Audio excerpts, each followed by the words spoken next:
Dokter cantik itu rela kehilangan restu keluarganya demi menikahi seorang penjual bakso keliling. Semua orang menghina. Semua orang menertawakan. Mereka yakin hidup Alia akan berakhir dalam kemiskinan. Namun saat sebuah rahasia besar akhirnya terbongkar, orang-orang yang dulu paling keras mencibir justru berbondong-bondong datang membawa map lamaran kerja. Apa sebenarnya yang disembunyikan oleh Agus selama ini? Sebelum mulai ceritanya, coba tuliskan asal daerah kalian dari mana saat menonton video ini. Dan jangan lupa untuk like dan subscribe, agar channel ini semakin berkembang dan membagikan kisah-kisah menarik lainnya. Sekarang mari kita mulai ceritanya.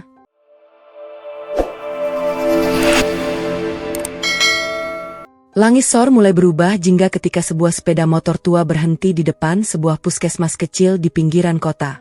Di balik helm hitam yang mulai kusam, Agus tersenyum sambil merapikan kotak makanan yang ia ikat di jok belakang.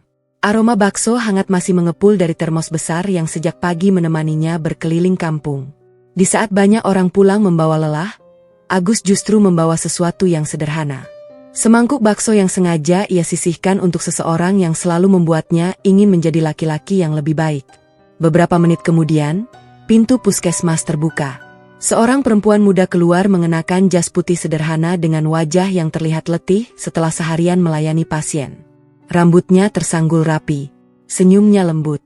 Dialah Dr. Alia, dokter baru yang beberapa bulan lalu menyelesaikan pendidikan kedokterannya dan kini menjalani masa penugasan di sebuah puskesmas sambil menunggu proses pengangkatan menjadi dokter tetap. Begitu melihat Agus berdiri sambil memegang mangkuk bakso, senyum Alia langsung mengembang. "Mas Agus, dari tadi nunggu." Agus mengangguk pelan. "Tidak lama kok. Tadi kebetulan dagangan sudah habis." Alia menerima mangkuk itu dengan mata berbinar. "Kamu sendiri sudah makan?" Agus tertawa kecil. "Sudah. Yang ini memang khusus buat Dokter Alia." Kalimat sederhana itu membuat pipi Alia memerah. Pemandangan itu diam-diam diperhatikan beberapa pegawai puskesmas yang baru keluar dari ruangan. Salah seorang perawat berbisik kepada temannya. "Itu pacarnya Dokter Alia." "Iya, yang jualan bakso keliling itu kan?" "Kok bisa ya?" Bisikan demi bisikan mulai terdengar. Alia sebenarnya menyadari tatapan orang-orang di sekitarnya. Namun ia memilih mengabaikannya. Baginya, Agus bukan sekadar penjual bakso.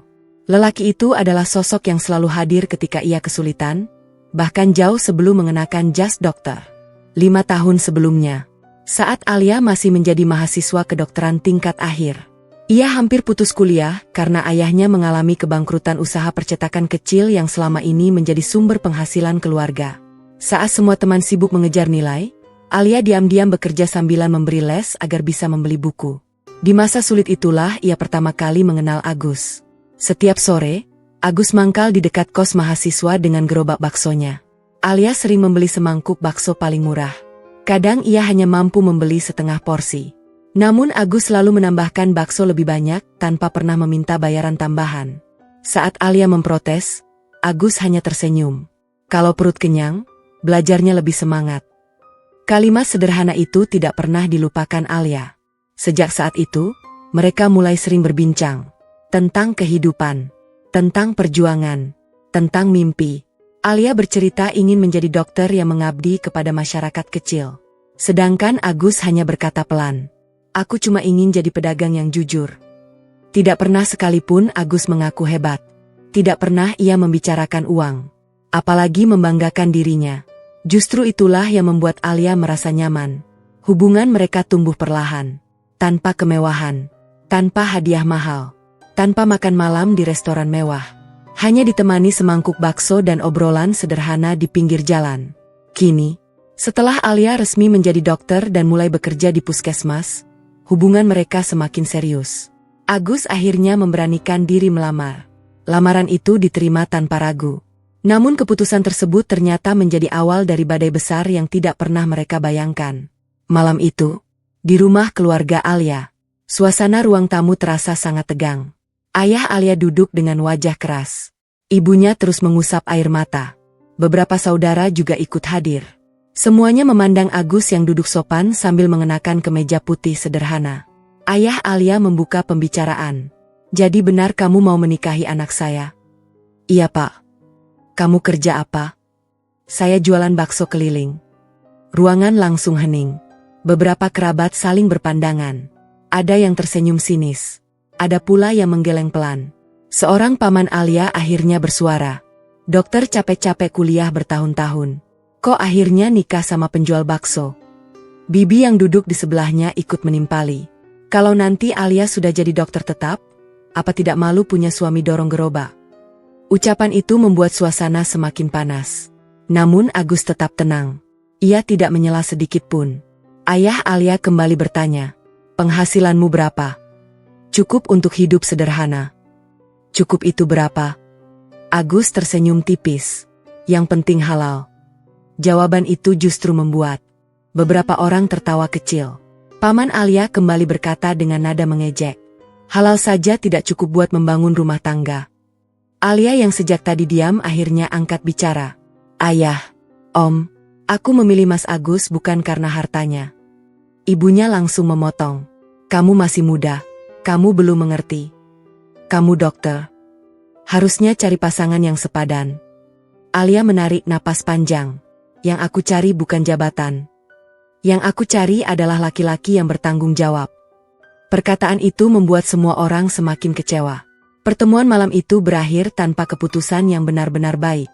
Meski tidak secara terang-terangan menolak, keluarga besar jelas menunjukkan bahwa mereka tidak merestui hubungan tersebut. Keesokan paginya, kabar itu sudah menyebar ke seluruh lingkungan. Entah siapa yang mulai bercerita. Namun dalam waktu singkat, hampir semua tetangga mengetahui bahwa Dokter Alia akan menikah dengan penjual bakso keliling. Di warung kopi, di pos ronda, di pasar. Semua membahas hal yang sama. Sayang sekali, dokter secantik itu. Dapatnya tukang bakso. Kurang laki-laki apa? Besok pasti hidupnya susah. Bahkan beberapa ibu yang biasa menyapa Alia mulai berubah sikap. Saat Alia berjalan menuju puskesmas, mereka sengaja berbicara cukup keras agar terdengar. Percuma sekolah tinggi. Ujung-ujungnya jadi istri tukang bakso. Alia tetap berjalan tanpa menoleh.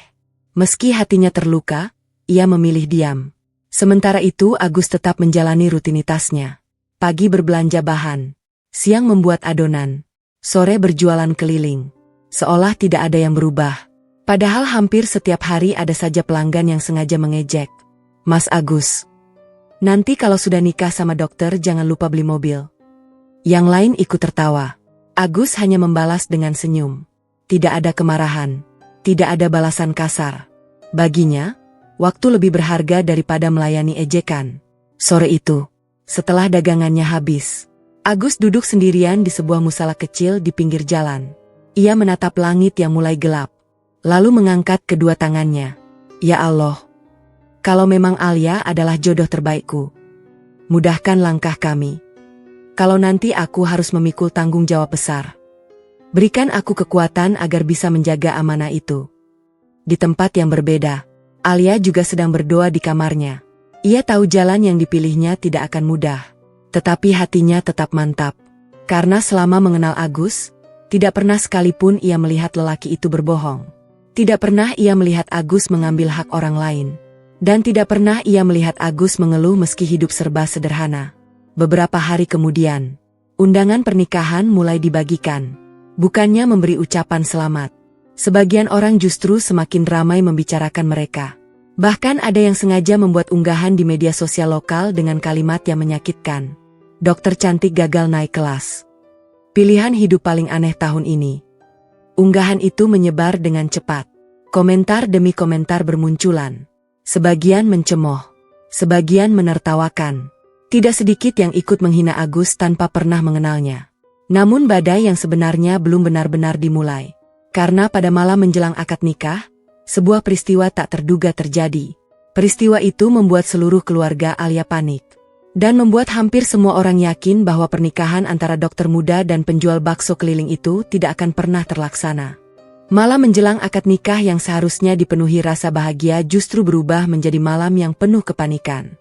Sekitar pukul 9 malam, telepon di rumah keluarga Alia berdering tanpa henti. Ibunya yang mengangkat telepon langsung berubah pucat. Bagaimana bisa? Astagfirullah.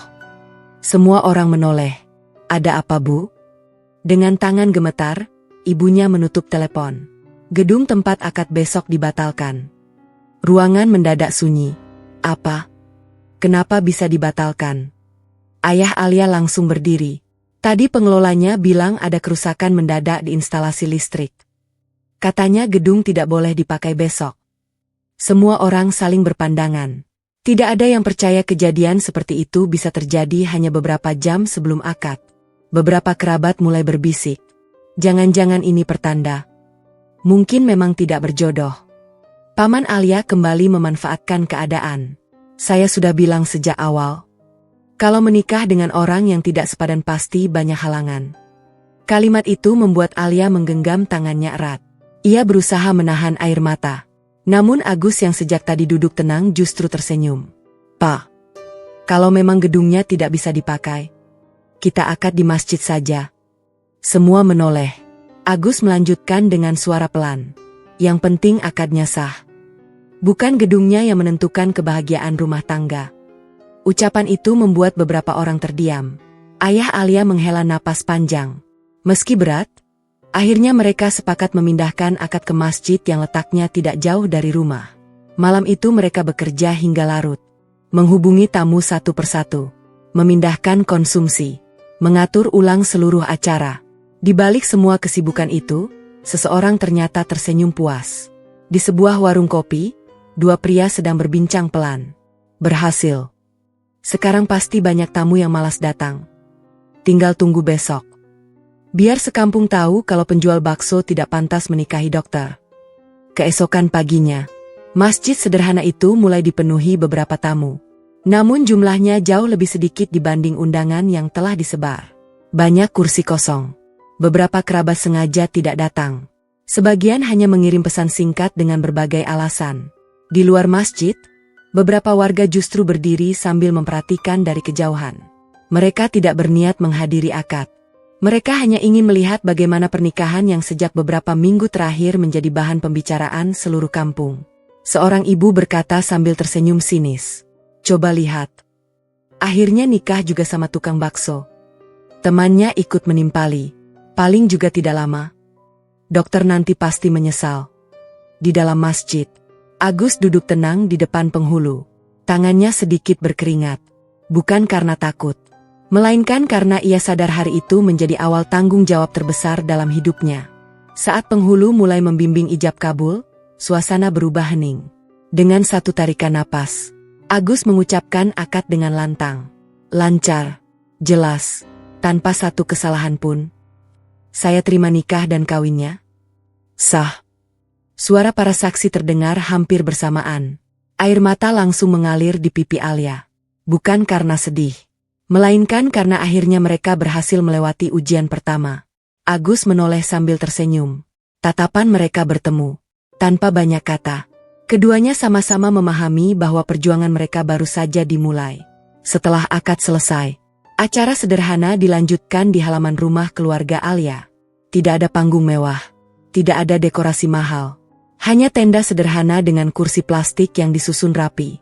Namun suasana hangat itu kembali terusik. Beberapa tamu yang datang justru sibuk bergunjing. Kasihan Alia. Harusnya bisa dapat dokter juga. Kalau nanti punya anak bagaimana? Ayahnya cuma jualan bakso. Kalimat-kalimat itu terdengar jelas oleh Alia. Ia hanya menundukkan kepala. Namun yang membuat hatinya semakin sesak adalah ketika beberapa rekan kerja dari puskesmas ikut datang. Seorang dokter senior yang kebetulan sedang bertugas di rumah sakit kabupaten menghampirinya. Selamat ya Alia. Semoga kamu bahagia. Nada bicaranya terdengar sopan. Tetapi sebelum pergi, ia berbisik pelan. Kalau suatu hari kamu berubah pikiran, masih banyak laki-laki yang lebih cocok buat kamu. Ucapan itu menusuk hati Alia. Ia hanya tersenyum tipis tanpa menjawab. Sementara Agus yang berdiri tidak jauh dari sana sebenarnya mendengar semuanya. Namun ia memilih membantu mengangkat kursi yang mulai dipindahkan para tetangga. Seolah tidak terjadi apa-apa. Menjelang sore, acara selesai. Sebagian besar tamu pulang. Saat Alia sedang merapikan hadiah, ia melihat Agus membantu mencuci piring bersama beberapa ibu dapur. Tanpa merasa malu, tanpa menjaga gengsi, ia menggulung lengan bajunya, membersihkan peralatan makan satu persatu. Seorang tetangga yang melihat pemandangan itu justru tertawa. Lihat. Baru juga nikah. Sudah disuruh cuci piring. Yang lain ikut tertawa kecil. Namun salah seorang ibu yang sejak tadi memperhatikan justru berkata pelan. Bukan disuruh. Itu dia yang menawarkan bantuan. Tidak banyak laki-laki mau melakukan begitu. Perkataan itu membuat beberapa orang langsung diam. Malam pertama setelah menikah, Agus dan Alia menempati rumah kontrakan kecil yang hanya memiliki 2 kamar. Perabotannya sederhana. Sebagian bahkan merupakan barang bekas. Alia menatap ruangan kecil itu sambil tersenyum. Maaf ya mas. Aku belum bisa membantu banyak. Agus menggeleng. Rumah ini memang kecil. Tapi mudah-mudahan penuh berkah. Alia mengangguk. Baginya, rumah itu terasa jauh lebih hangat dibanding rumah mewah yang dipenuhi penolakan. Keesokan paginya, Alia kembali bekerja di puskesmas. Ia datang lebih awal seperti biasa. Namun suasana terasa berbeda. Begitu memasuki ruang dokter, 2 orang tenaga kesehatan langsung menghentikan obrolannya. Mereka saling berpandangan, lalu tersenyum tipis. Saat jam istirahat, beberapa pegawai duduk bersama di ruang makan. Obrolan mereka kembali mengarah kepada Alia. Dok, sekarang suaminya masih jualan bakso. Iya, setiap hari keliling. Sebenarnya kenapa sih memilih dia? Alia menjawab singkat, karena dia orang baik. Seorang pegawai lain tertawa pelan. Orang baik banyak. Tapi masa depan juga penting. Alia tidak membalas. Ia memilih kembali memeriksa berkas pasien. Namun kata-kata itu terus terngiang di kepalanya. Sore harinya, Agus menjemput Alia menggunakan sepeda motor tuanya.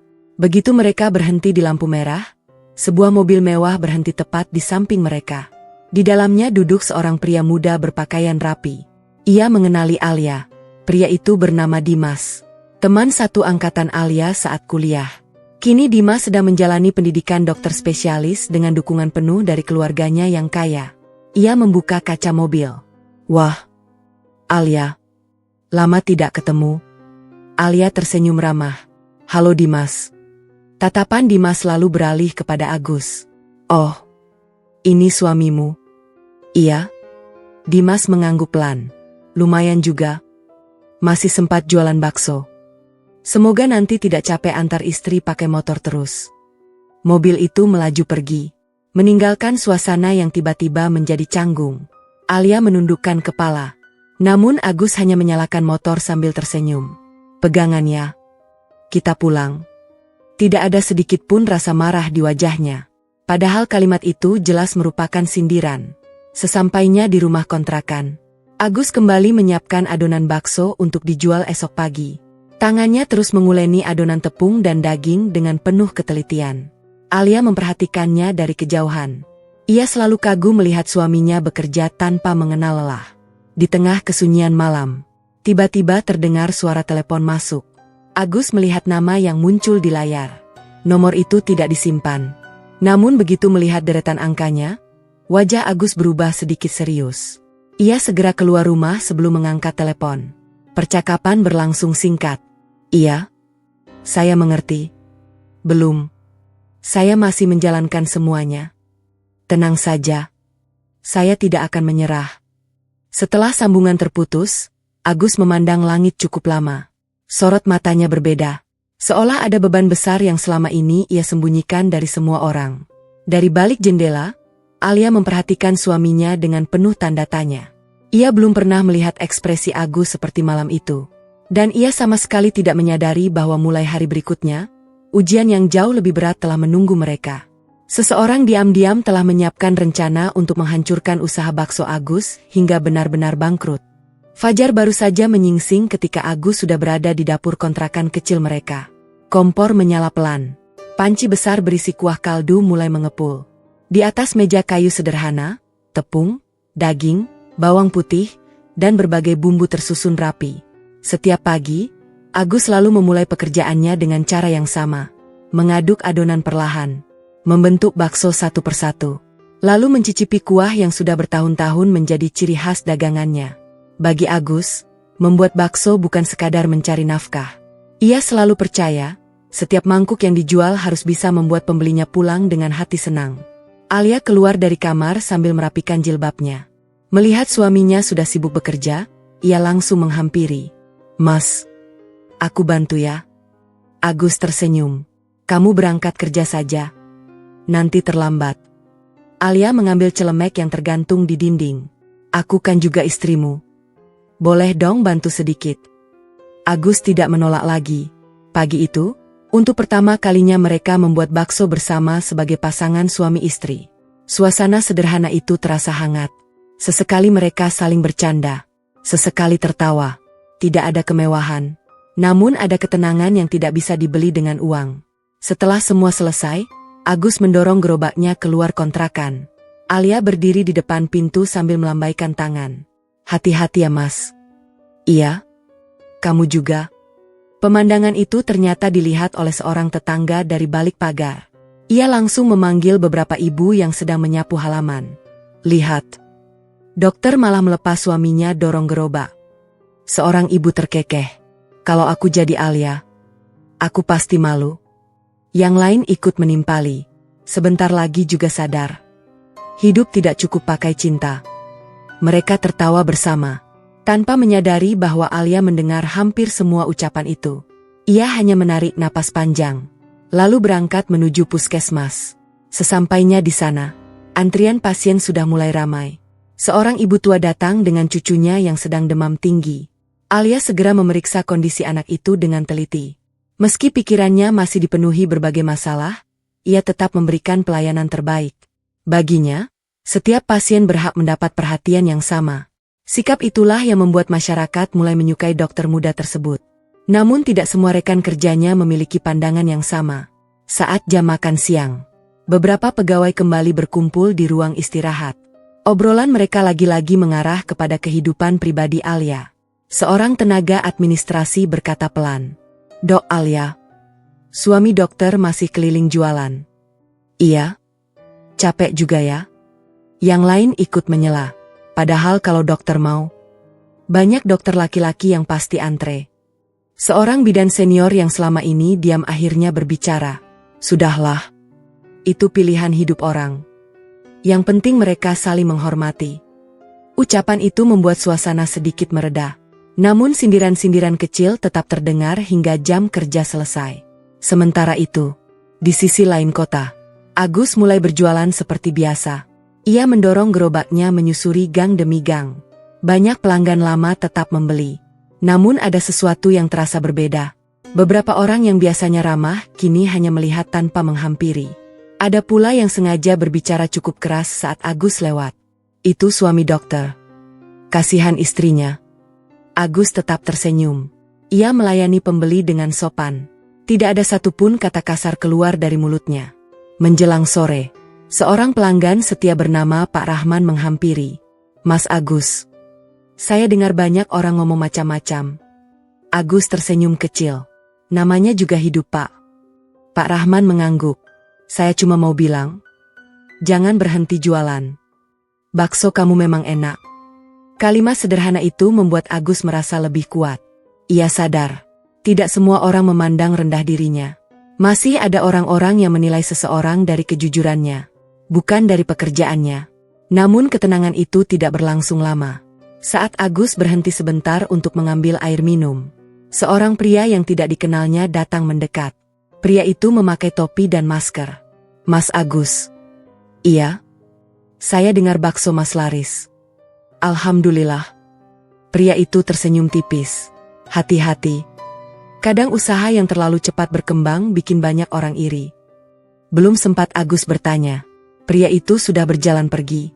Ucapan itu terasa aneh. Namun Agus memilih mengabaikannya. Malam harinya, setelah seluruh dagangan habis, Agus kembali ke kontrakan. Alia sudah menunggu sambil menyiapkan makan malam sederhana. Mereka makan bersama, saling bercerita tentang pekerjaan masing-masing. Di tengah obrolan, Alia berkata pelan, "Mas, aku sedih." Agus menghentikan makannya. "Kenapa?" "Di puskesmas masih banyak yang menyindir. Mereka bilang aku salah memilih." Agus menggenggam tangan istrinya. "Lelah?" "Iya." "Menyesal?" Alia langsung menggeleng. "Tidak pernah. Sedikit pun." Agus tersenyum lega. "Kalau begitu, kita jalani saja.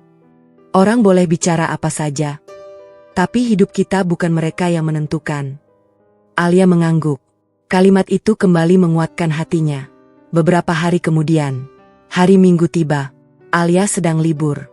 Ia memutuskan membantu Agus berjualan. Pagi-pagi sekali mereka sudah berangkat bersama. Alia duduk di kursi kecil dekat gerobak sambil membantu mencatat pesanan. Banyak pelanggan terkejut melihat dokter puskesmas ikut melayani pembeli. Sebagian tersenyum kagum. Namun sebagian lain justru menjadikan pemandangan itu bahan ejekan. Lihat. Dokter sekarang jadi pelayan bakso. Suara tawa kembali terdengar. Alia sempat menunduk. Tetapi Agus tetap melayani pembeli berikutnya dengan ramah. Menjelang siang, seluruh bakso habis terjual. Alia terlihat bahagia. Mas, hari ini cepat sekali habis. Agus mengangguk. Alhamdulillah. Mereka pun pulang. Namun ketika memasuki gang menuju kontrakan, langkah Agus mendadak terhenti. Gerobak yang tadi mereka dorong mulai terasa aneh. Salah satu rodanya oleng. Setelah diperiksa, ternyata baut roda sengaja dilepas. Untung saja tidak copot saat mereka sedang berjualan. Kalau sampai terjadi di jalan raya, gerobak bisa terbalik dan membahayakan banyak orang. Alia langsung panik. Mas, ini pasti ada yang sengaja. Agus memeriksa bagian bawah gerobak. Tidak hanya baut roda. Selang gas cadangan juga tampak sengaja disayat menggunakan benda tajam. Wajah Alia mulai pucat. Kalau tadi meledak bagaimana? Agus menghela napas panjang. Ada orang yang memang ingin kita celaka. Malam itu, saat mereka masih memperbaiki gerobak, seorang anak kecil datang berlari membawa secari kertas. Om Agus, tadi ada orang titip ini. Anak itu langsung pergi. Agus membuka lipatan kertas tersebut. Di dalamnya hanya tertulis satu kalimat. Berhenti jualan kalau masih ingin hidup tenang. Alia langsung menutup mulutnya. Tangannya gemetar. Mas, siapa yang melakukan ini? Agus menggeleng pelan. Aku juga belum tahu. Ia memandangi kertas itu cukup lama. Sorot matanya berubah serius. Selama bertahun-tahun berjualan, belum pernah ada ancaman seperti ini. Kini ia mulai menyadari. Ada seseorang yang bukan sekadar iri, melainkan benar-benar ingin menghancurkan hidup mereka. Dan tanpa mereka sadari, ancaman itu hanyalah awal dari rencana yang jauh lebih besar. Sejak surat ancaman itu datang, hidup Agus dan Alia berubah perlahan. Mereka memang tetap berusaha menjalani hari seperti biasa. Namun di dalam hati, keduanya mulai merasa waspada. Setiap pagi sebelum berangkat berjualan, Agus memeriksa seluruh bagian gerobaknya lebih teliti dari biasanya. Roda, kompor, selang gas, tabung, kotak uang. Tidak ada satupun yang luput dari perhatiannya. Alia pun selalu berpesan sebelum Agus berangkat. Kalau ada sesuatu yang aneh, langsung pulang ya mas. Agus hanya mengangguk sambil tersenyum. Kamu jangan khawatir. Namun kenyataan tidak semudah itu. Pagi itu, Agus mulai berjualan seperti biasa. Gang pertama masih cukup ramai. Beberapa pelanggan tetap membeli. Tetapi ketika ia memasuki kawasan pasar, suasana terasa berbeda. Orang-orang hanya melihat. Tidak banyak yang menghampiri. Bahkan beberapa pelanggan yang biasanya antre justru memilih berjalan ke arah lain. Agus merasa heran. Hingga akhirnya seorang ibu yang sudah lama menjadi langganannya mendekat dengan wajah ragu. Mas Agus. Iya bu. Saya sebenarnya ingin beli. Tapi, ibu itu berhenti bicara. Tapi kenapa bu? Ibu tersebut menatap sekeliling sebelum berbisik pelan. Ada kabar katanya bakso mas pakai daging yang tidak layak. Agus terdiam beberapa detik. Siapa yang bilang begitu? Entahlah. Katanya sudah ramai dibicarakan. Ibu itu akhirnya pergi tanpa membeli. Agus memandang gerobaknya cukup lama. Dadanya terasa sesak. Selama bertahun-tahun berjualan, ia selalu menjaga kualitas bahan. Ia bahkan lebih memilih mengurangi keuntungan daripada memakai bahan murahan. Kini, nama baik yang dibangun dengan susah payah mulai dihancurkan oleh fitnah. Menjelang siang, keadaan semakin memburuk. Beberapa pelanggan datang hanya untuk bertanya, bukan membeli. Benar baksonya pakai daging tidak jelas. Ada yang bilang kuahnya pakai bahan berbahaya. Benar tidak? Agus menjawab semuanya dengan sabar. Namun orang-orang tetap pergi tanpa membeli. Sore itu, Biasanya dagangannya habis. Kini lebih dari setengah isi gerobak masih tersisa.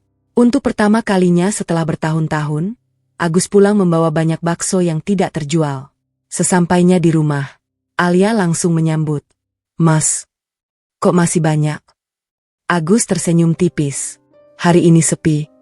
Alia memperhatikan wajah suaminya. Ia tahu ada sesuatu yang disembunyikan. Setelah didesak beberapa kali, Agus akhirnya menceritakan semua yang terjadi. Fitnah, pelanggan yang mulai pergi, dan kabar bohong yang menyebar. Wajah Alia langsung berubah. "Mas, kita laporkan saja." Agus menggeleng. "Kita belum tahu siapa pelakunya. Mungkin nanti akan ketahuan sendiri." Alia menggigit bibirnya. Ia tidak tega melihat suaminya diperlakukan seperti itu. Malam itu, setelah Agus tertidur karena kelelahan, Alia membuka tabungan pribadinya.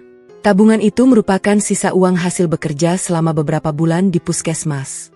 Jumlahnya memang tidak banyak, namun cukup untuk membantu membeli bahan baku beberapa minggu ke depan.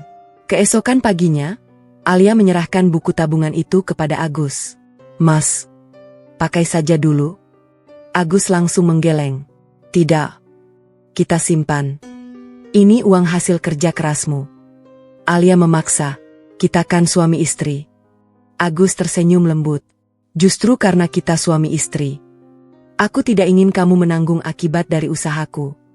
Kalimat itu membuat mata Alia mulai berkaca-kaca. "Mas, aku tidak pernah menganggap ini hanya usahamu. Ini perjuangan kita." Agus menggenggam tangan istrinya. "Percaya sama aku. Selama masih ada tenaga, aku akan berusaha sendiri dulu." Alia akhirnya mengangguk. Meski hatinya masih dipenuhi kekhawatiran, hari-hari berikutnya justru semakin berat. Fitnah terus menyebar. Ada yang mengatakan bakso Agus memakai pengawet. Ada yang menyebut kuahnya tidak higienis. Bahkan ada akun media sosial anonim yang mengunggah foto gerobak Agus disertai tulisan, "Hati-hati membeli makanan murahan. Kesehatan keluarga lebih penting." Unggahan itu mulai dibagikan ke berbagai grup warga. Tidak ada bukti, namun banyak orang langsung mempercayainya. Pendapatan Agus turun hampir setengahnya. Setiap malam ia membawa pulang bakso yang tersisa. Bakso itu akhirnya dibagikan kepada anak-anak yatim dan para tukang becak di sekitar kontrakan. Alia melihat semua itu dengan hati yang semakin sedih. "Mas, kenapa tidak dibuang saja?" Agus tersenyum. "Masih layak dimakan. Sayang kalau terbuang." Mendengar jawaban itu, Alia semakin yakin bahwa ia tidak salah memilih suami. Meski sedang kesulitan, Agus tetap memikirkan orang lain. Sementara itu, di puskesmas, keadaan Alia juga tidak jauh berbeda. Saat jam istirahat, dua orang pegawai sedang melihat telepon genggam. Salah satu dari mereka berkata, "Dok, ini suaminya viral." Alia menoleh. Di layar telepon terlihat foto gerobak Agus. Di bawahnya ratusan komentar negatif bermunculan. "Kasihan istrinya. Pantas saja dokter pilihannya aneh. Mudah-mudahan cepat sadar." Alia menahan napas. Ia mengembalikan telepon itu tanpa berkata apa-apa. Seorang bidan senior menghampirinya. "Jangan didengar semuanya. Orang yang suka memfitnah biasanya tidak akan bertahan lama." Ucapan itu sedikit menenangkan hati Alia. Namun begitu pulang ke rumah, ia kembali melihat kenyataan yang membuat dadanya sesak. Agus sedang duduk sendirian menghitung uang hasil jualan. Lembar demi lembar uang pecahan kecil ditata rapi. Setelah selesai menghitung, Agus menarik napas panjang. Hari itu hasil jualannya bahkan tidak cukup untuk membeli bahan baku esok hari. Meski begitu, ia tetap tersenyum ketika melihat Alia datang. "Ayo makan." Seolah tidak terjadi apa-apa, Alia ikut duduk. Mereka makan dengan lauk sederhana, tempe goreng, sayur bening, dan sambal buatan Alia. Tidak ada satupun keluhan keluar dari mulut Agus. Malam semakin larut. Saat Alia sudah tertidur, Agus diam-diam keluar rumah. Ia duduk di bangku bambu depan kontrakan. Matanya menatap langit yang gelap.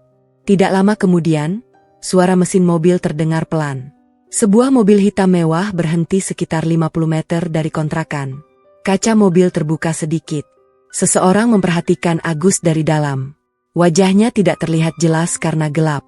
Setelah beberapa menit, mobil itu kembali melaju perlahan tanpa membunyikan klakson. Agus sempat menoleh. Namun mobil tersebut sudah menghilang di ujung jalan. Ia mengernyitkan dahi. Sudah beberapa kali ia melihat mobil yang sama. Selalu muncul dari kejauhan. Selalu memperhatikannya. Namun tidak pernah mendekat. Siapa orang itu? Mengapa terus mengawasinya? Agus belum menemukan jawabannya. Sementara dari balik kaca mobil yang mulai menjauh, seorang pria parubaya memandang Agus dengan tatapan penuh haru. Di sampingnya duduk seorang pria berjas yang bertanya pelan. "Pak, apa tidak sebaiknya sekarang saja kita membantu beliau?" Pria tua itu menggeleng perlahan. "Belum. Dia masih harus menyelesaikan ujiannya." Kalimat itu terdengar lirih. Namun cukup untuk menimbulkan pertanyaan besar. Siapakah sebenarnya pria tua yang terus mengawasi Agus dari kejauhan? Dan ujian apa yang sedang dimaksudnya? Pagi itu, udara terasa lebih dingin dari biasanya. Agus tetap bangun sebelum azan subuh berkumandang. Seperti hari-hari sebelumnya, ia menyiapkan adonan bakso dengan penuh ketelitian. Meski hasil jualannya terus menurun, ia tidak pernah mengurangi kualitas bahan. Ia tetap memilih daging segar, tetap menggunakan bumbu racikan sendiri, dan tetap memakai tepung dengan kualitas terbaik. Baginya, kejujuran adalah modal yang tidak boleh hilang, bahkan ketika keadaan sedang sulit. Alia yang baru selesai salat menghampirinya. "Mas, istirahat sehari saja. Kamu sudah kelihatan capek." Agus tersenyum. "Kalau aku berhenti, siapa yang nanti beli beras?" Alia hanya mampu menghela napas. Ia tahu suaminya bukan orang yang mudah menyerah. Beberapa menit kemudian, Agus mulai mendorong gerobaknya keluar gang. Namun baru beberapa langkah, seorang tetangga yang sedang menyapu halaman tersenyum sinis. "Wah, masih semangat jualan." Tetangganya yang lain ikut menimpali. Katanya baksonya sudah tidak laku. Kasihannya, Agus hanya menganggukkan kepala dengan sopan. "Assalamualaikum." Tanpa membalas sindiran itu, ia tetap melanjutkan langkahnya. Sikap Agus justru membuat mereka semakin bingung. Orang yang dihina setiap hari itu tidak pernah terlihat marah, tidak pernah membalas, tidak pernah mempermalukan siapapun. Sementara itu, di puskesmas, Alia sedang memeriksa seorang ibu hamil. Meski pikirannya dipenuhi kekhawatiran terhadap usaha suaminya, ia tetap memberikan pelayanan terbaik kepada setiap pasien. Seusai memeriksa pasien terakhir, kepala puskesmas memanggil Alia ke ruangannya. "Silakan duduk, Dokter Alia."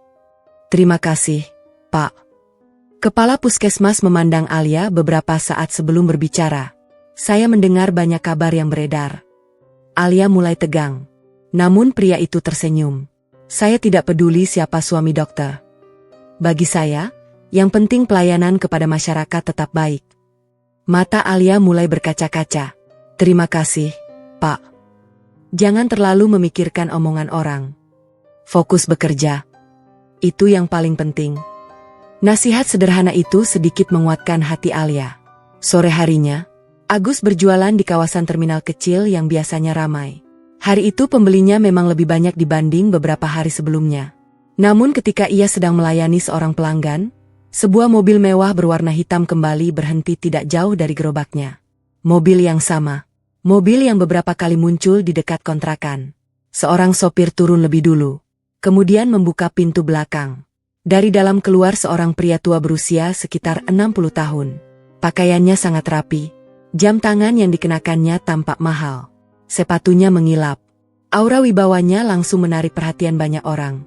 Pria tua itu berjalan perlahan menuju gerobak Agus. Para pelanggan langsung memberi jalan.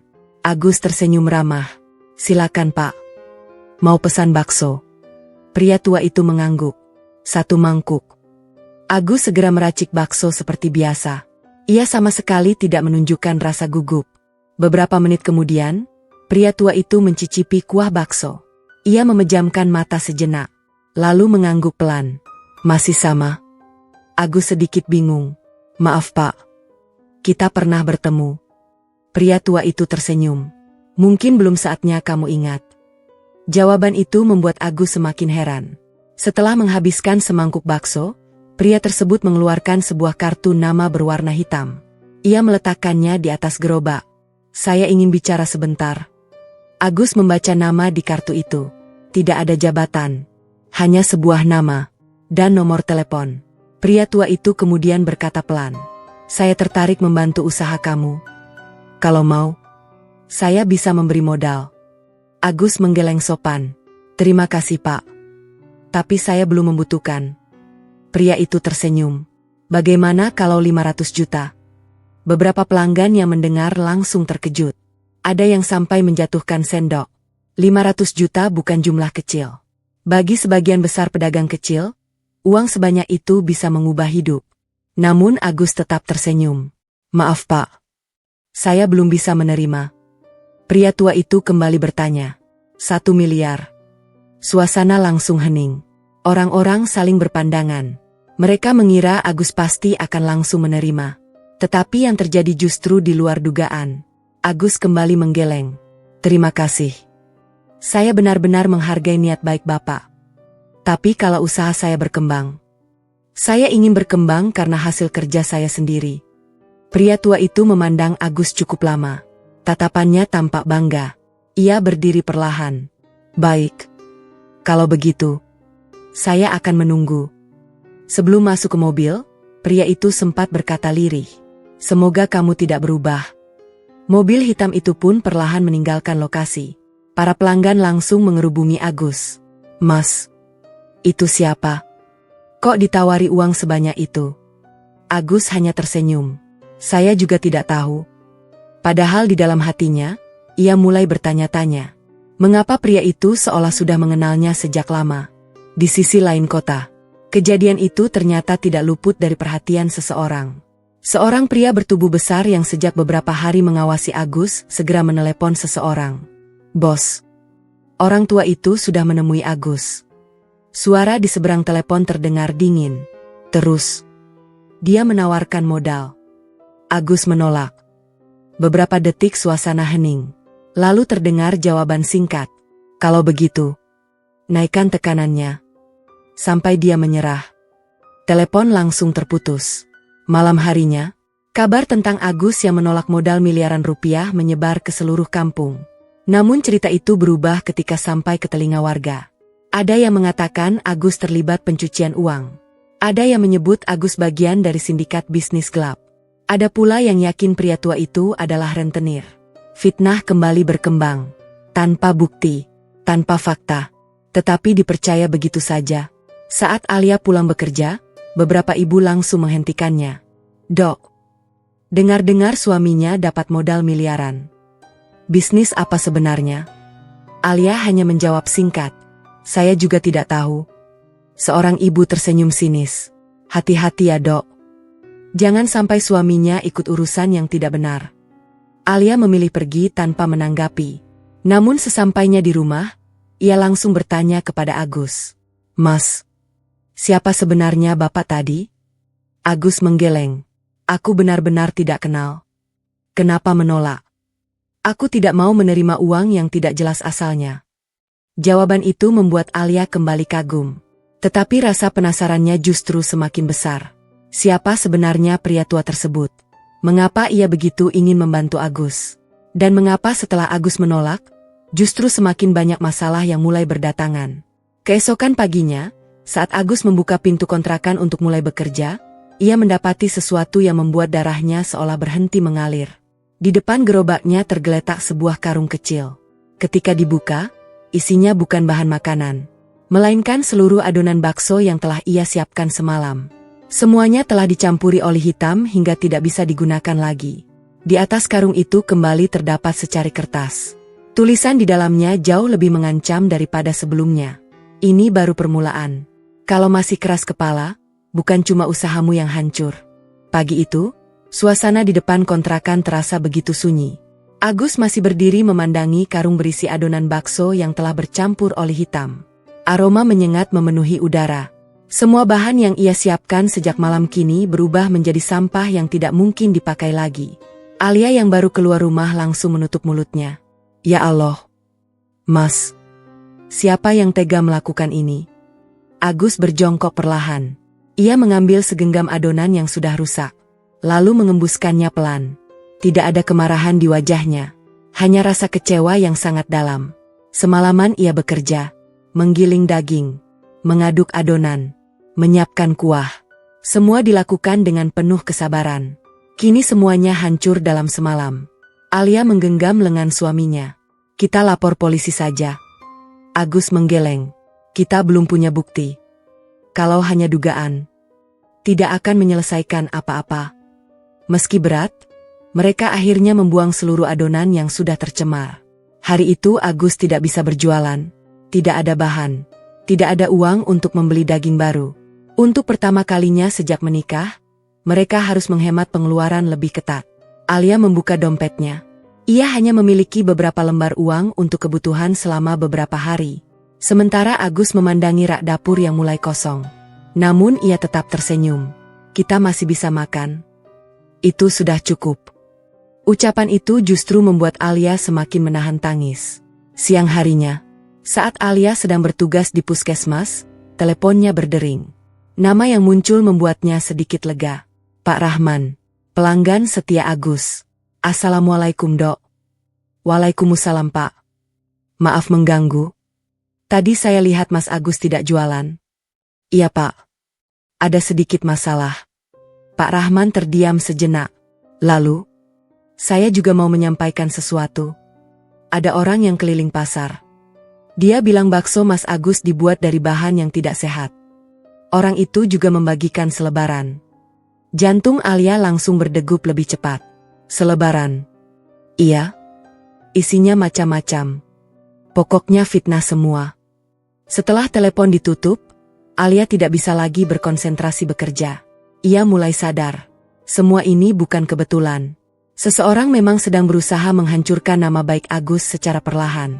Sore harinya, Agus memutuskan mendatangi pasar untuk mencari tahu. Ia berjalan dari kios ke kios, bertanya dengan sopan kepada para pedagang. Hingga akhirnya seorang pedagang sayur berkata pelan, "Mas, saya lihat orang yang menyebarkan selebaran." "Siapa pak?" "Saya tidak kenal. Tapi dia sering ngobrol sama pedagang bakso baru di ujung pasar." Agus menoleh ke arah yang ditunjuk. Di sana berdiri sebuah gerobak bakso yang baru beberapa minggu buka. Gerobaknya bersih. Tulisan namanya besar. Pembelinya cukup ramai. Agus memperhatikan dari kejauhan. Tiba-tiba seorang pria keluar dari balik gerobak. Wajahnya langsung dikenali Agus. Pria itu adalah Benny, mantan pegawai yang dulu pernah bekerja membantunya selama hampir 2 tahun. Agus terdiam. Kenangan lama langsung memenuhi pikirannya. Dulu Benny datang dalam keadaan kesulitan ekonomi. Agus menerimanya bekerja tanpa banyak syarat. Ia mengajarinya membuat kuah. Mengajarinya mengolah adonan. Bahkan sering memberinya tambahan uang ketika Benny kesulitan membayar kontrakan. Beberapa bulan lalu, Benny mengundurkan diri dengan alasan ingin pulang kampung. Agus tidak pernah menaruh curiga. Kini, Benny justru berdiri di depan gerobak bakso baru. Agus mendekat perlahan. "Benny." Pria itu menoleh. Wajahnya tampak terkejut. "Mas Agus, kamu buka usaha sendiri?" "Iya." "Alhamdulillah." Agus mengangguk pelan. "Itu bagus. Tapi saya dengar ada yang menyebarkan fitnah tentang saya." Benny langsung menggeleng. "Bukan saya. Saya tidak tahu apa-apa." Tatapan Agus tetap tenang. "Aku cuma ingin bertanya. Kamu mengambil resep kuah yang dulu aku ajarkan?" Benny mulai terlihat gugup. "Itu? Kan saya juga ikut belajar." Agus tersenyum tipis. "Tidak apa-apa. Ilmu memang boleh dipakai. Tapi jangan sampai dipakai untuk menjatuhkan orang yang mengajarkan." Kalimat itu membuat Benny tidak mampu menatap mata Agus. Agus pun memilih pergi. Ia tidak ingin membuat keributan. Namun dari kejauhan, seseorang memperhatikan pertemuan itu. Pria bertubuh besar yang beberapa kali mengawasi Agus segera menelepon seseorang. "Bos, mereka sudah bertemu." Suara di seberang telepon terdengar datar. "Bagaimana?" Agus tidak marah. Dia malah pergi. Beberapa detik hening. Kemudian terdengar jawaban. "Kalau begitu, rencana berikutnya dijalankan. Pastikan dia benar-benar jatuh." Malam itu, Agus pulang dengan langkah pelan. Alia langsung menyambutnya. "Mas, ada kabar apa?" Agus menceritakan semuanya. Tentang Benny, tentang usaha bakso baru, tentang dugaan bahwa resepnya telah dipakai. Alia mengepalkan tangan. "Mas, Dia sudah keterlaluan. Kamu dulu baik sekali sama dia. Agus hanya tersenyum. Mungkin dia sedang mengejar hidupnya. Tapi kalau memang dia yang melakukan fitnah, nanti juga akan ketahuan. Alia memandang suaminya dengan heran. Mas, kenapa kamu tidak pernah marah? Agus terdiam beberapa saat, lalu menjawab pelan. Ayahku pernah bilang, kalau marah membuat kita kehilangan akal sehat. Lebih baik kehilangan uang daripada kehilangan hati. Alia tersenyum tipis. Kalimat itu terasa begitu dalam. Namun ia sempat terdiam. Seumur hidup mengenal Agus, ia hampir tidak pernah mendengar Agus bercerita tentang ayahnya. Setiap kali ditanya soal keluarga, Agus selalu menjawab singkat. Mereka hidup di luar kota. Hanya itu, tidak pernah lebih. Malam semakin larut. Saat Alia sudah tertidur, telepon Agus kembali berdering. Nomor yang sama. Nomor misterius yang beberapa kali menghubunginya. Agus keluar rumah. Assalamualaikum. Suara pria tua terdengar dari seberang. Bagaimana keadaanmu? Masih baik. Kamu masih bertahan? Insya Allah. Pria itu terdiam beberapa saat. Lanjutkan. Jangan berhenti. Ujianmu belum selesai. Sambungan langsung terputus. Agus memandang telepon di tangannya. Sorot matanya penuh tanda tanya. Ia tidak memahami mengapa pria misterius itu selalu berbicara seolah mengetahui semua yang sedang dialaminya. Di saat yang sama, jauh dari kontrakan kecil itu, di sebuah ruang rapat yang megah, pria tua tersebut sedang duduk bersama beberapa orang berjas. Salah seorang direksi berkata pelan, "Pak, kalau tekanan ini diteruskan, kami khawatir Tuan Agus benar-benar bangkrut." Pria tua itu memejamkan mata beberapa saat, lalu menjawab dengan suara berat, "Kalau dia menyerah sekarang, berarti dia belum pantas memimpin." Kalimat itu membuat seluruh ruangan kembali sunyi. Sementara Agus sama sekali belum mengetahui bahwa setiap penderitaan yang sedang ia alami ternyata sedang diamati oleh banyak pasang mata. Dan ujian terbesar dalam hidupnya masih belum benar-benar dimulai.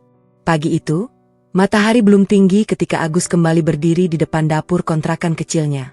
Meski beberapa hari terakhir usahanya terus diguncang fitnah, ia tetap menyiapkan adonan bakso seperti biasa. Tangannya masih bergerak dengan penuh ketelitian. Ia mencampur daging, menambahkan bumbu, lalu mengaduk tepung hingga adonan terasa pas. Alia memperhatikannya dari balik pintu dapur. "Mas, kamu benar-benar tidak mau istirahat?" Agus tersenyum kecil.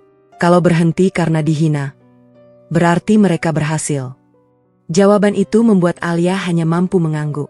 Ia semakin yakin bahwa kekuatan terbesar suaminya bukan terletak pada otot atau uang, melainkan pada kesabaran yang hampir tidak pernah habis. Hari itu Agus memutuskan mengubah rute jualannya. Ia tidak lagi berkeliling di kampung yang dipenuhi orang-orang yang sudah terpengaruh fitnah.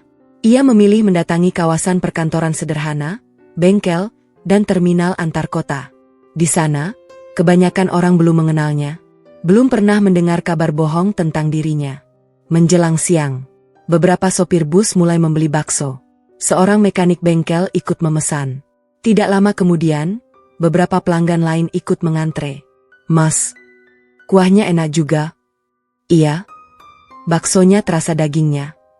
"Tambah satu lagi." Perlahan, senyum mulai kembali muncul di wajah Agus. Meski belum seramai dulu, setidaknya masih ada orang yang menilai rasa, bukan gosip. Di tengah antrean itu, seorang pemuda berusia sekitar 25 tahun datang membawa telepon genggam. "Mas, boleh saya rekam sebentar?" Agus terlihat bingung. "Untuk apa?" "Saya bikin konten kuliner.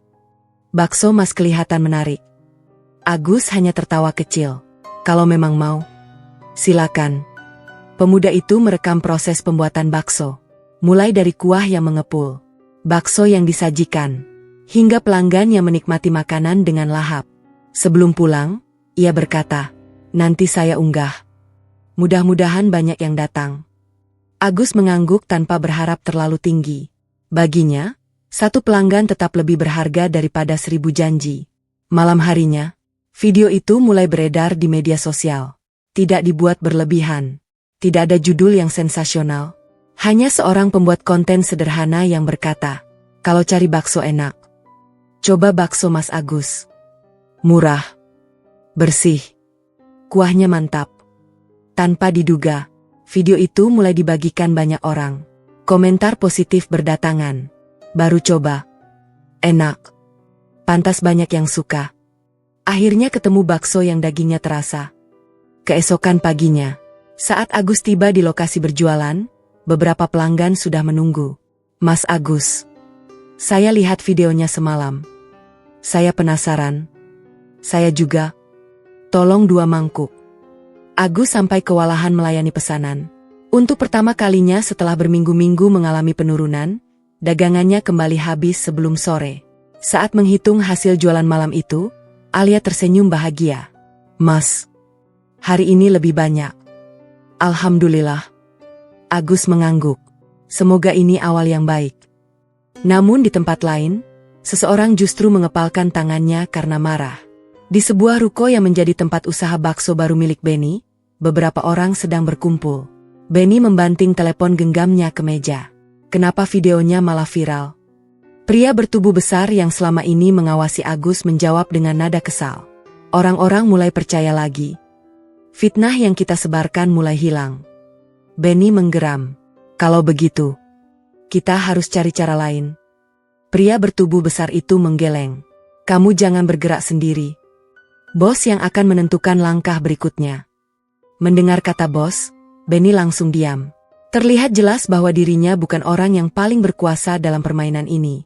Ada sosok lain yang mengendalikan semuanya dari balik layar. Sementara itu, hari demi hari, pelanggan Agus kembali bertambah. Beberapa sopir bus bahkan mulai memesan dalam jumlah banyak. Seorang pemilik warung kopi menawarkan kerjasama. Mas, titip bakso di warung saya saja. Agus tersenyum. Nanti saya pikirkan dulu. Ia tidak ingin berkembang terlalu cepat. Ia memilih memastikan kualitas tetap terjaga. Melihat perubahan itu, beberapa tetangga mulai mengubah sikap. Orang-orang yang dulu sengaja mengejek kini mulai menyapa lebih ramah. Mas Agus, laris ya sekarang? Alhamdulillah. Ada lowongan bantu jualan tidak? Agus hanya menjawab dengan senyum. Ia sama sekali tidak mengungkit penghinaan yang pernah diterimanya. Alia yang melihat perubahan itu hanya menggeleng pelan. Hidup memang aneh ya mas. Dulu mereka menghina. Sekarang mereka tersenyum.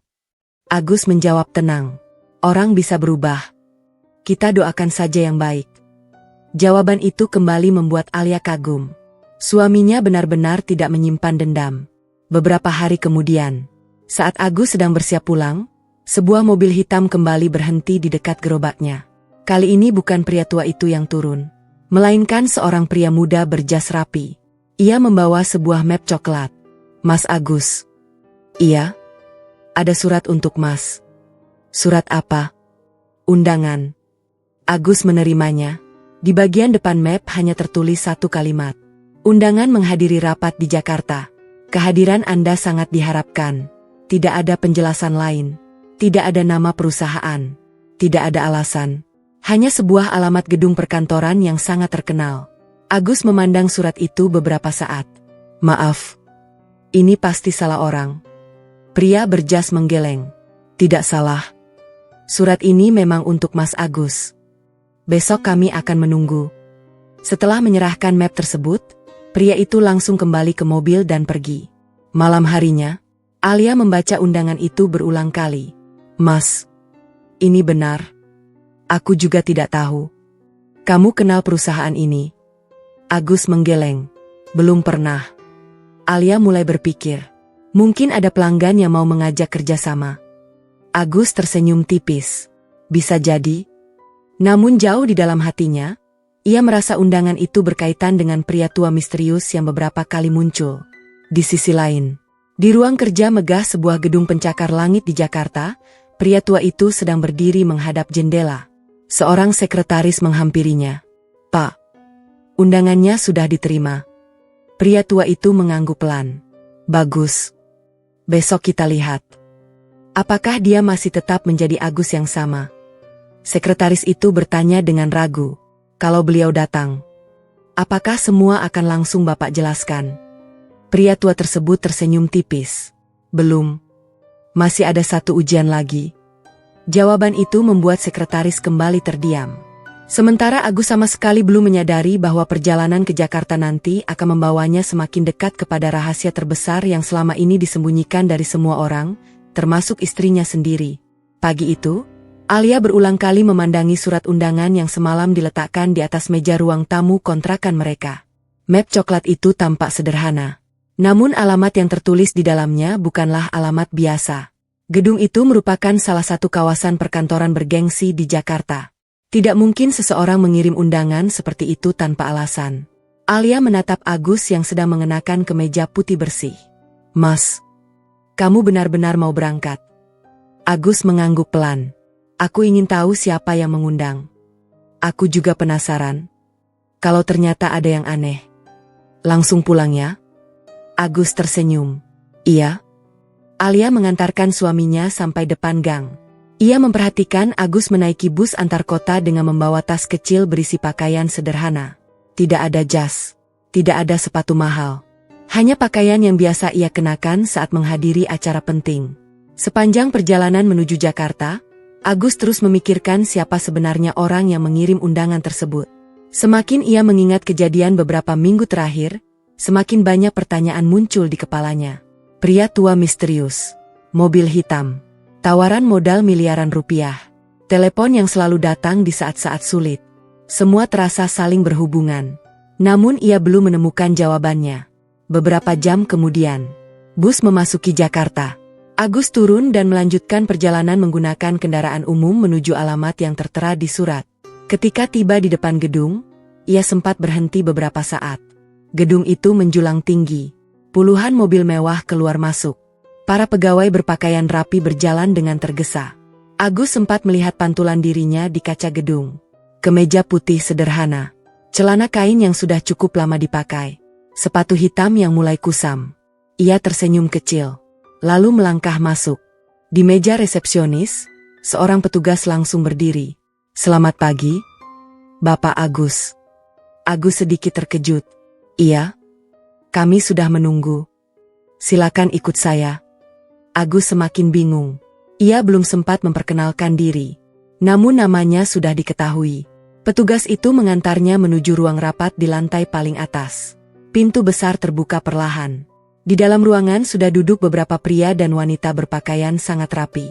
Mereka tampak seperti para pimpinan perusahaan. Begitu Agus masuk, semua orang langsung berdiri. Agus menghentikan langkahnya. Ia merasa tidak enak. "Maaf. Mungkin saya salah ruangan." Seorang pria berjas tersenyum. "Tidak. Kami memang menunggu Bapak." Agus masih kebingungan. Belum sempat ia bertanya, pintu di belakangnya kembali terbuka. Pria tua yang selama ini beberapa kali datang membeli baksonya masuk dengan langkah tenang. Melihat pria itu, seluruh orang di ruangan langsung memberikan hormat. Agus berdiri. "Pak." Pria tua itu tersenyum hangat. "Terima kasih sudah datang." Ia kemudian mengajak Agus duduk di ruang kecil yang berada di samping ruang rapat utama. Tidak ada orang lain, hanya mereka berdua. Pria tua itu menuangkan teh hangat. "Bagaimana usahamu? Masih jalan? Meski banyak masalah?" Pria tua itu mengangguk perlahan. "Itu memang bagian dari perjalanan." Agus menatapnya. "Pak, sebenarnya Bapak siapa?" Pria tua itu tersenyum. "Nanti kamu juga akan tahu. Tapi belum hari ini." Agus kembali dibuat bingung. Pria tua itu kemudian menggeser sebuah map. Di dalamnya terdapat beberapa lembar dokumen. "Aku ingin menawarkan kerjasama." "Kerjasama apa?" "Menyuplai bakso ke beberapa kantin perusahaan." Agus membaca isi dokumen tersebut. Jumlah pesanannya cukup besar. Jauh lebih besar dibanding penjualan hariannya. Namun setelah berpikir beberapa saat, Agus menutup kembali map itu. "Maaf Pak, saya belum sanggup." Pria tua itu mengangkat alis. "Kenapa? Kalau saya menerima sekarang, kualitasnya bisa turun. Saya belum punya tenaga yang cukup. Saya tidak mau mengecewakan pelanggan." Mendengar jawaban itu, pria tua tersebut tersenyum lebih lebar. Sorot matanya terlihat bangga. "Saya mengerti. Berarti kamu masih sama." Agus semakin tidak memahami maksud ucapan itu. Pertemuan berlangsung tidak sampai 1 jam. Tidak ada pembahasan lain. Tidak ada penjelasan tentang siapa sebenarnya pria tua tersebut. Sebelum Agus pulang, pria itu hanya berkata pelan, "Teruslah menjadi dirimu sendiri. Jangan pernah berubah." Agus mengangguk sopan, lalu kembali ke kota tempat tinggalnya. Sesampainya di rumah, Alia langsung menyambut dengan wajah penuh rasa ingin tahu. "Mas, gimana? Siapa sebenarnya mereka?" Agus duduk sambil menghela napas. "Aku juga belum tahu. Mereka cuma menawarkan kerjasama. Kamu terima?" Agus menggeleng. "Belum. Aku belum siap." Alia memandang suaminya beberapa saat. Di satu sisi ia bangga, namun di sisi lain ia semakin penasaran. Mengapa orang-orang penting itu memperlakukan Agus dengan penuh hormat? Sementara di luar sana, semua orang hanya mengenalnya sebagai penjual bakso keliling. Hari-hari kembali berjalan seperti biasa. Namun keadaan di kampung mulai berubah. Perusahaan tekstil terbesar yang menjadi tempat bekerja sebagian besar warga tiba-tiba mengumumkan penutupan operasional. Ratusan karyawan kehilangan pekerjaan dalam waktu bersamaan. Suasana kampung berubah muram. Setiap pagi, orang-orang yang dulu berangkat bekerja kini hanya duduk di teras rumah. Warung-warung mulai sepi. Banyak keluarga mulai kesulitan memenuhi kebutuhan sehari-hari. Ironisnya, beberapa di antara mereka adalah orang-orang yang dulu paling sering menghina Agus. Kini mereka justru mulai merasakan beratnya mencari nafkah. Di sisi lain, usaha bakso Agus perlahan terus membaik. Video tentang baksonya semakin banyak dibagikan. Pesanan untuk acara kecil mulai berdatangan. Meski belum kaya, setidaknya kehidupan mereka mulai kembali stabil. Suatu sore, saat Agus sedang menutup gerobaknya, seorang pria parubaya datang menghampiri. Wajahnya tampak lelah. "Mas Agus." "Iya Pak. Saya dengar Mas lagi butuh orang bantu." Agus menggeleng pelan. "Belum Pak." Pria itu menunduk. "Kalau nanti butuh, tolong ingat saya." Setelah pria itu pergi, datang lagi orang lain. Kemudian orang berikutnya. Semuanya membawa harapan yang sama. Meminta pekerjaan. Alia memperhatikan dari kejauhan. Hatinya bercampur aduk. Beberapa wajah yang kini memohon bantuan adalah orang-orang yang dulu terang-terangan mengatakan dirinya telah salah memilih suami. Namun Agus tetap melayani mereka dengan ramah. Ia mencatat nama mereka satu persatu. Tidak ada sindiran. Tidak ada balasan yang menyakitkan. Melihat itu, Alia bertanya pelan, "Mas, kenapa tetap kamu catat? Mereka dulu menghina kita." Agus tersenyum. "Orang lapar tidak perlu dihukum lagi. Mereka lebih butuh kesempatan." Jawaban itu membuat Alia menundukkan kepala.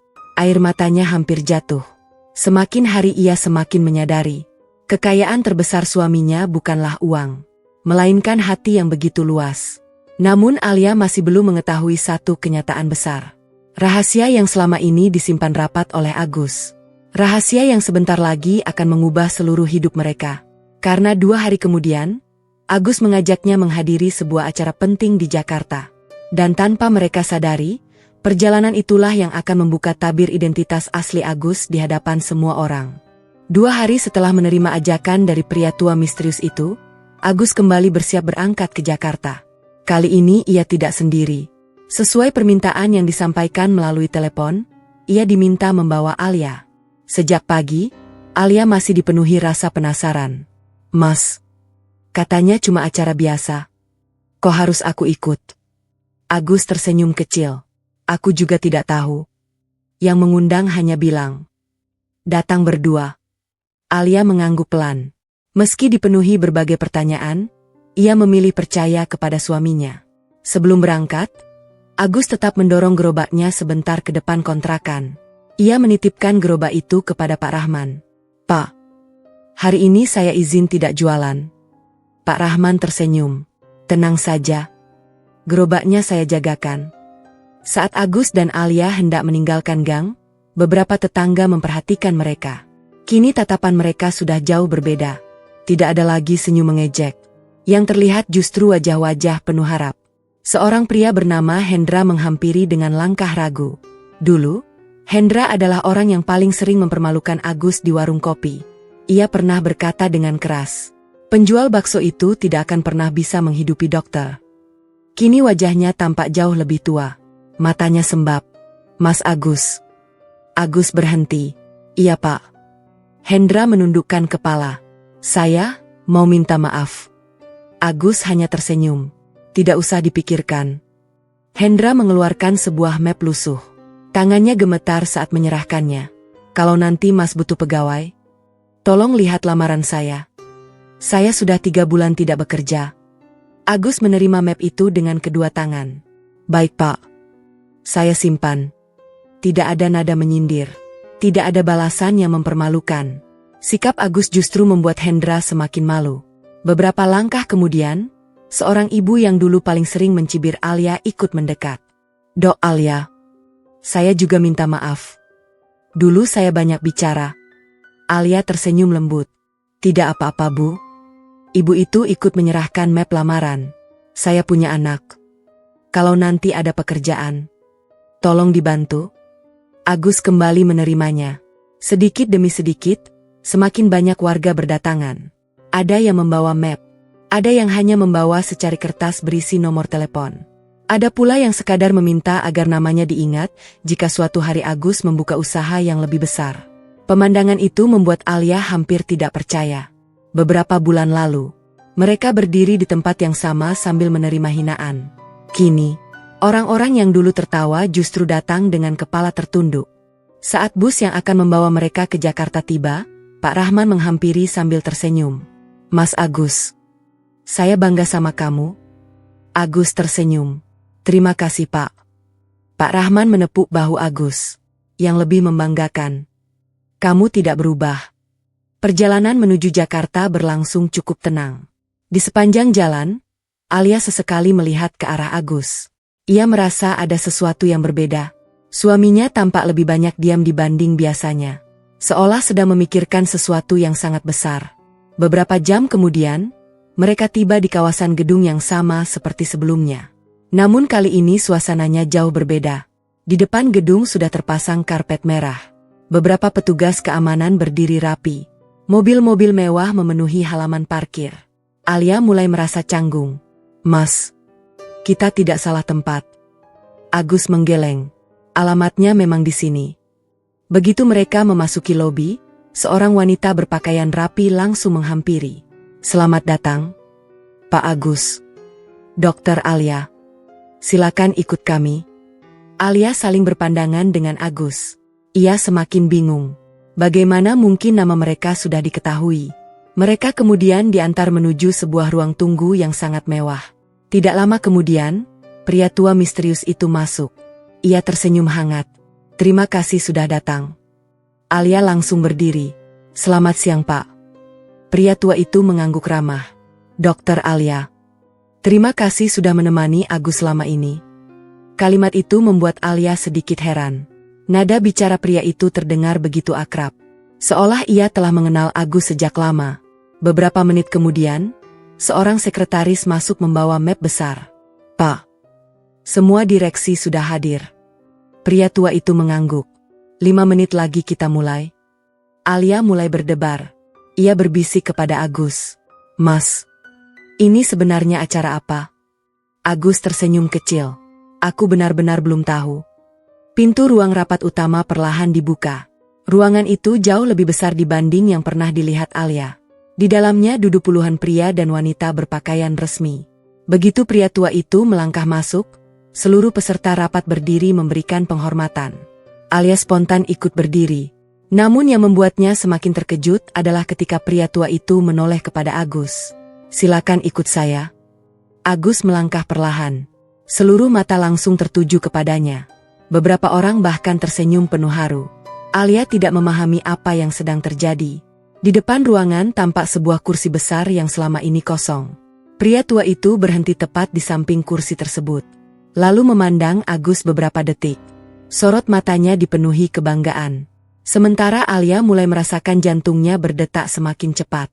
Entah mengapa, ia merasa beberapa detik lagi hidup mereka akan berubah selamanya. Dan ia sama sekali belum siap menerima kenyataan yang akan segera diungkapkan di hadapan seluruh ruangan. Ruangan rapat yang megah itu berubah sunyi. Tidak ada satupun orang yang berbicara. Seluruh pasang mata tertuju kepada Agus yang masih berdiri dengan wajah penuh kebingungan. Di sampingnya, Alia menggenggam tas kecilnya semakin erat. Jantungnya berdegup kencang. Ia merasa sedang berada di tempat yang sama sekali tidak pernah ia bayangkan. Pria tua misterius itu melangkah menuju podium. Ia memandang seluruh direksi yang memenuhi ruangan. Lalu memandang Agus dengan sorot mata yang dipenuhi kebanggaan. Suaranya terdengar tenang namun berwibawa. "Hari ini, saya mengundang kalian semua. Bukan untuk rapat biasa, tetapi untuk menyaksikan akhir dari sebuah perjalanan panjang." Seluruh ruangan tetap hening. Pria tua itu lalu menghadap Agus. "Agus, sudah waktunya semua mengetahui siapa dirimu sebenarnya." Agus hanya terdiam. Ia belum sempat menjawab. Pria tua itu berjalan mendekat, lalu memeluk Agus dengan erat. Pelukan itu membuat seluruh direksi tersenyum haru. Sementara Alia benar-benar terpaku. Pria tua itu melepaskan pelukannya perlahan. Kemudian berkata dengan suara yang mulai bergetar. "Perkenalkan. Nama saya Haji Surya. Saya adalah pendiri perusahaan ini." Beberapa orang langsung bertepuk tangan. Namun Alia belum memahami arti semua itu. Haji Surya kembali melanjutkan. "Perusahaan ini adalah salah satu produsen dan distributor tepung terbesar di Indonesia. Kami memasok tepung ke ribuan pabrik makanan, hotel, restoran, usaha kecil, hingga pedagang di berbagai daerah." Alia mulai membelalakan mata. Nama perusahaan yang terpampang di belakang podium memang sangat terkenal. Selama ini ia hanya mengenalnya dari kemasan tepung yang dijual di berbagai toko. Tidak pernah terlintas sedikit pun bahwa dirinya akan berada di ruang rapat perusahaan sebesar itu. Namun kejutan yang sebenarnya baru saja dimulai. Haji Surya kembali memandang Agus, lalu berkata perlahan, "Dan Agus adalah anak kandung saya." Kalimat itu membuat ruangan tetap tenang. Namun dunia Alia seolah berhenti berputar. Matanya langsung menoleh ke arah suaminya. Agus hanya menundukkan kepala. Ia tidak tampak terkejut. Seolah memang sudah mengetahui semua itu. Air mata Alia mulai menggenang. Bukan karena marah, melainkan karena benar-benar tidak percaya. Haji Surya kembali berbicara. "Bertahun-tahun yang lalu, semua orang mengira Agus akan langsung menjadi penerus perusahaan. Tapi saya menolak. Saya tidak ingin mewariskan perusahaan kepada anak yang hanya mengenal kenyamanan. Saya ingin mewariskan perusahaan kepada seseorang yang mengerti bagaimana sulitnya mencari satu lembar uang." Ruangan kembali hening. "Karena itulah, saya memberi Agus tantangan. Saya mengambil semua fasilitasnya. Tidak boleh memakai nama keluarga. Tidak boleh memakai jabatan. Tidak boleh meminta bantuan perusahaan. Dan hanya saya beri satu modal." Haji Surya mengangkat sebungkus tepung yang berada di atas meja. Seluruh mata mengikuti gerakannya. Satu-satunya modal Agus adalah tepung. Tepung yang diproduksi perusahaan kami. Dari tepung inilah dia harus belajar. Belajar membuat makanan. Belajar melayani pelanggan. Belajar menghadapi penolakan.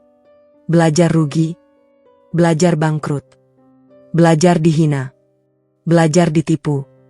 Dan belajar bahwa setiap rupiah yang diperoleh dengan jujur memiliki harga yang sangat mahal. Air mata mulai terlihat di beberapa wajah direksi. Mereka ternyata sudah mengetahui perjalanan panjang itu. Haji Surya kembali melanjutkan. "Selama bertahun-tahun, saya sengaja hanya mengawasi dari kejauhan. Saya melihat bagaimana Agus bangun sebelum subuh, menguleni adonan, mendorong gerobak, kehujanan, kepanasan. Tidak pernah mengeluh. Bahkan ketika usahanya difitnah, dirusak, dan hampir bangkrut, saya tetap tidak turun tangan." Alia menoleh kepada Agus. Air matanya kini benar-benar mengalir. Barulah ia memahami mengapa pria tua itu beberapa kali muncul membeli bakso. Mengapa ada mobil hitam yang selalu mengawasi. Mengapa Agus selalu menerima telepon misterius. Semuanya ternyata berasal dari ayah kandungnya sendiri. Haji Surya menghela napas panjang. "Lalu saya mulai menguji sesuatu yang lebih penting. Saya ingin tahu, apakah Agus akan tetap menjadi orang baik ketika diperlakukan tidak adil? Saya ingin tahu, apakah Agus akan tetap jujur ketika ditawari uang miliaran? Saya ingin tahu, apakah Agus akan membalas dendam kepada orang-orang yang menghina? Saya ingin tahu, Apakah Agus akan tetap menjaga kualitas dagangannya saat mengalami kerugian? Suasana ruangan berubah semakin emosional. Haji Surya kemudian menatap seluruh direksi. Dari semua ujian itu, Agus lulus. Ia tidak pernah menggunakan nama besar keluarganya. Tidak pernah meminta kekayaan saya. Tidak pernah menyombongkan diri. Dan tidak pernah kehilangan rasa hormat kepada orang lain. Setelah itu, Haji Surya mengambil sebuah map berwarna hitam. Ia menyerahkannya kepada Agus. Hari ini, dengan disaksikan seluruh direksi, saya menyerahkan tongkat estafet kepemimpinan perusahaan kepadamu. Seluruh ruangan langsung berdiri. Tepuk tangan bergemuruh memenuhi aula. Beberapa direksi bahkan menitikkan air mata. Agus menerima map itu dengan kedua tangan. Ia tidak langsung membukanya. Ia justru mencium tangan ayahnya. Terima kasih ayah. Semua pelajaran ini tidak akan pernah saya lupakan. Haji Surya memeluk anaknya sekali lagi. Di sudut ruangan, Alia sudah tidak mampu lagi menahan tangis. Ia berjalan perlahan mendekati Agus. Dengan suara yang bergetar, ia berkata, "Mas, kenapa tidak pernah cerita?" Agus tersenyum lembut. "Aku ingin kamu mencintaiku. Bukan karena nama keluargaku. Bukan karena hartaku. Tapi karena aku." Kalimat itu membuat Alia langsung memeluk suaminya. Tangis bahagianya pecah. "Alhamdulillah. Aku benar-benar tidak salah memilih." Beberapa hari kemudian, kabar tentang identitas Agus menyebar ke seluruh kota. Orang-orang yang dulu menghina hanya mampu saling berpandangan. Warung kopi yang dulu dipenuhi ejekan kini berubah sunyi. Tetangga yang dulu berkata, "Nikah sama penjual bakso keliling. Malu-maluin." Kini berdiri berbaris di depan kantor pusat perusahaan milik keluarga Agus. Masing-masing membawa map lamaran kerja. Ada Hendra. Ada ibu yang dulu mencibir Alia. Ada Benny yang selama ini menyebarkan fitnah. Semuanya datang dengan wajah penuh penyesalan. Namun Agus tidak pernah meminta mereka berlutut. Tidak pernah mempermalukan mereka. Ia justru memanggil bagian sumber daya manusia. Seleksi mereka dengan adil. Kalau memang memiliki kemampuan, berikan kesempatan. Tidak perlu melihat masa lalu. Mereka semua terdiam. Tidak satu pun menyangka bahwa pembalasan Agus bukanlah kemarahan, melainkan kesempatan kedua. Di hari itu, seluruh kampung akhirnya memahami satu pelajaran yang tidak akan pernah mereka lupakan. Kemuliaan seseorang tidak pernah ditentukan oleh profesinya, melainkan oleh kejujuran, kerja keras, dan ketulusan hatinya dalam menjalani setiap ujian kehidupan.